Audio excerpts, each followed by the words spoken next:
Everybody, so I'm at the New York Cafe in Budapest, Hungary. So this is one of the most luxurious cafes in East Europe. Let's take a quick look.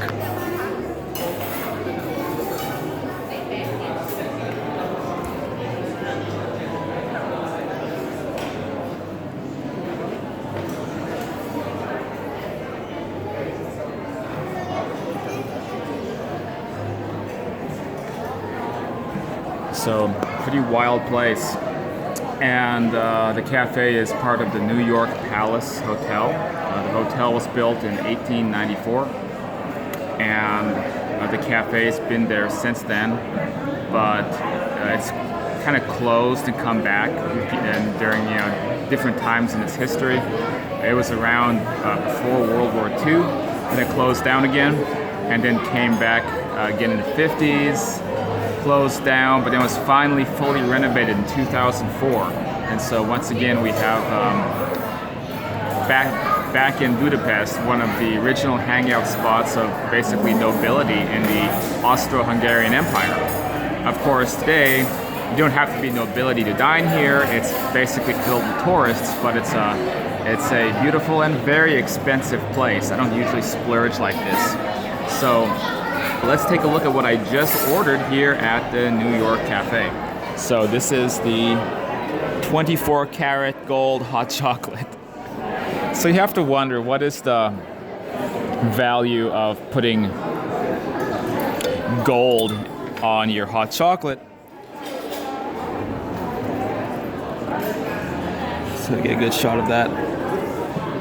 If not just to be as ridiculously decadent as possible. I think this is definitely something that nobility designed, the idea of sprinkling gold on your drinks or on your food, just as a way to make something as prestigious as possible. There is not really a practical benefit, but there is novelty behind it, and this hot chocolate has run me something close to 10 euros. So it's actually not that bad. Entrees here can be as little as 20 bucks as well. So really, despite how magnificent and opulent the place looks, it's definitely kind of a mid-range place. So not even as bad as some of the cafes in Los Angeles. But if you're in Budapest, though, this is definitely a place to check out, especially if you're like me and you're crazy about teas, coffees, and hot chocolates. So I specifically wanted to come here for the hot chocolate, the famous golden hot chocolate. So we're gonna see what that tastes like right now. So let's just kind of dig in there, try to get past some of this whipped cream.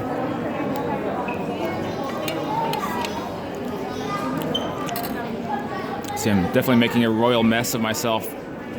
Let's just pick this behemoth.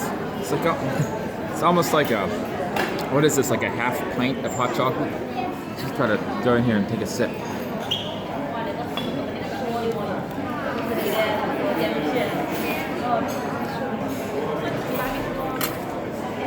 Wow.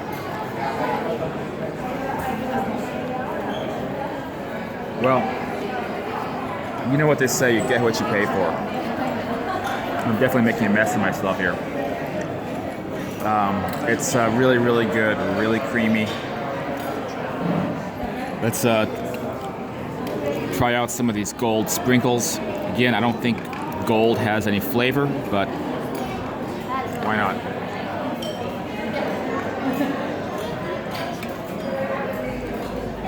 Well, look.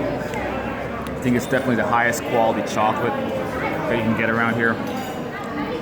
You can just really taste the quality of the ingredients. Again, the gold is just a novelty in my opinion. But here we are at the New York Cafe, and kind of the stomping ground of the old Austro-Hungarian Empire. Used to rule the central parts of Europe. If you know anything about history, it was World War I began where it just was, in Belgrade, but it was started by the Austro-Hungarians aligned with the German Empire. Now there was a period of basically decadence in Europe leading up to the war. And there was a really good documentary about this. I think it's called Apocalypse, World War I. People would be hanging out in cafes like this one, enjoying their lives, living in relative splendor. There was still a huge gap between the wealthy and the not so well-to-do, but enough people, were of an upper class variety that, when World War I broke out in 1914, it's like it was the last thing anybody imagined was going to happen. So people were hanging out in cafes like this and enjoying life and partying and drinking 24 karat gold hot chocolate. And again, just really enjoying life. Very, very peaceful period from like 1890 or 1880 all the way up until 1914. And then suddenly, the most terrible war in history gripped Europe, gripped the planet for 4 years, and ended with the destruction of the Austro-Hungarian Empire.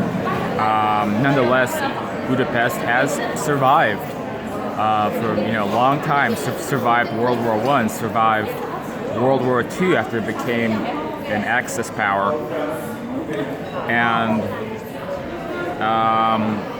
survived, of course, the communists, the Soviets, the Eastern Bloc, and then now it's a thriving city with a wonderful tourism economy and cheap beer and really beautiful sights. I was taking a boat cruise last night, which was amazing. So yeah, if you love history, Budapest, this is an amazing place to go. And checking out the remnants of the Austro-Hungarian Empire is definitely one of the top things that I would want to do coming here.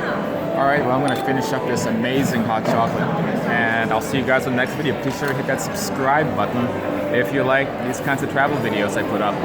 And as I continue circumnavigating, well, at least from Asia all the way up through Europe. All right, I'll catch you guys next time.